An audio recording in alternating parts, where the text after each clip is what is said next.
Welcome back to Maintenance Made on a Budget. Today we're going to show you how to unclog a garbage disposal.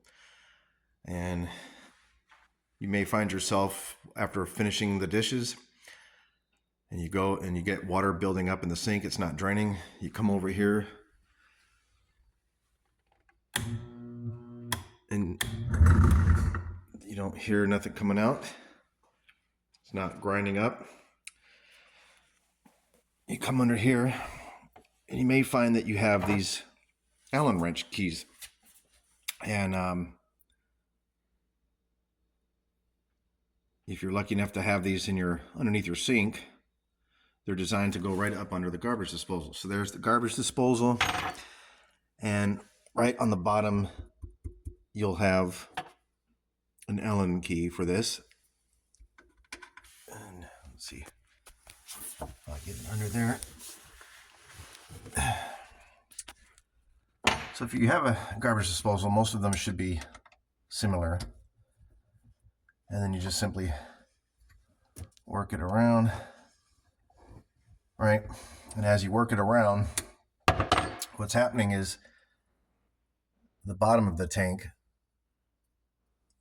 you just had a bunch of chunks of food, debris, hopefully nothing more than that, but it could be foreign objects too, whatever may have possibly gotten into the sink, plugged or stopped your drain from being able to plug the blade from spinning around to chop up the food.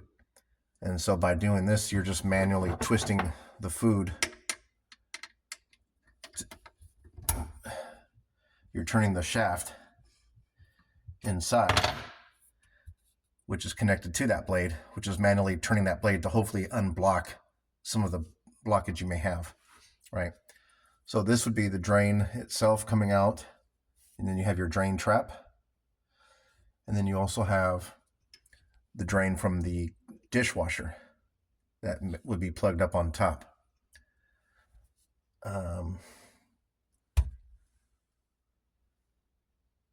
Or let's see.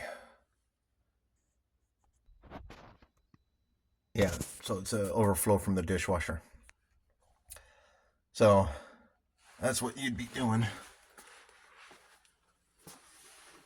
And so the issue is, like I said, if you don't have one of these, this is what you'd want to get at your local hardware store, and get one of these Allen wrenches. And they don't even have to be these fancy ones. They could just be the regular L-shaped Allen wrenches.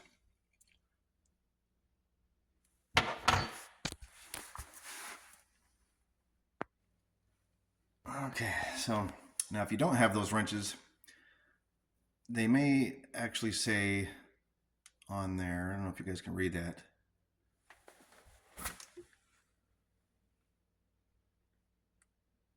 It'll say food waste disposal, or it's roughly about a 6mm Allen wrench key. Go to your local hardware store and ask for one of those two.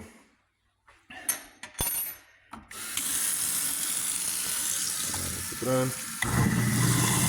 There you go. So that's how you unclog a garbage disposal in your sink. Just a couple of key pointers. Maybe you're aware of it or not, but try not to put any garbage, like any food waste down there.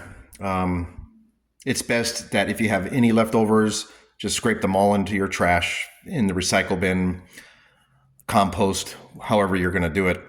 But try to really prevent anything from going down there. It's just better, maintenance wise. It'll save you a lot of money. Garbage disposals are not cheap. I mean, if you're going to go with the lower quality ones, you can probably get them at like the big box stores like Home Depot or Lowe's for maybe $100-something bucks. But I really haven't found what this does. What I use the garbage disposals for mostly is just to unplug when the water backs up. Sometimes when we're washing heavy dishes, a lot of soap suds and just a lot of water starts to build up and it's not draining as fast, because you do get a little bit, like if you have mashed potatoes, or maybe you get a little bit of corn here and there, whatever your food may be that slips down there, that will start to block the drain down here on your sink. So, I'll flip the garbage disposal on just to, twist everything around and get that to unblock the drainage so it can start draining again. Other than that, I don't use it for anything. And just to, that tip, I've never had to replace these. I mean, the ones that I've had to replace are because people have just let things get down there over the years that shouldn't be getting down there. So hope this helped. Get yourself one of those wrenches and it'll usually unclog. If that did not work, then you may have to go ahead and look at replacing your garbage disposal. And before you ever stick your hand down there, please, please be smart. Turn the power off. If you don't know where the power source is, then just unplug it. They usually have an electrical socket for garbage disposals right there. Okay, so I hope this quick video tip helped. If you like this video, check out my channel and hit the like button and subscribe, as I do a bunch of these budget projects to help save money for all your DIYers. All right, thanks guys. We'll see you next time.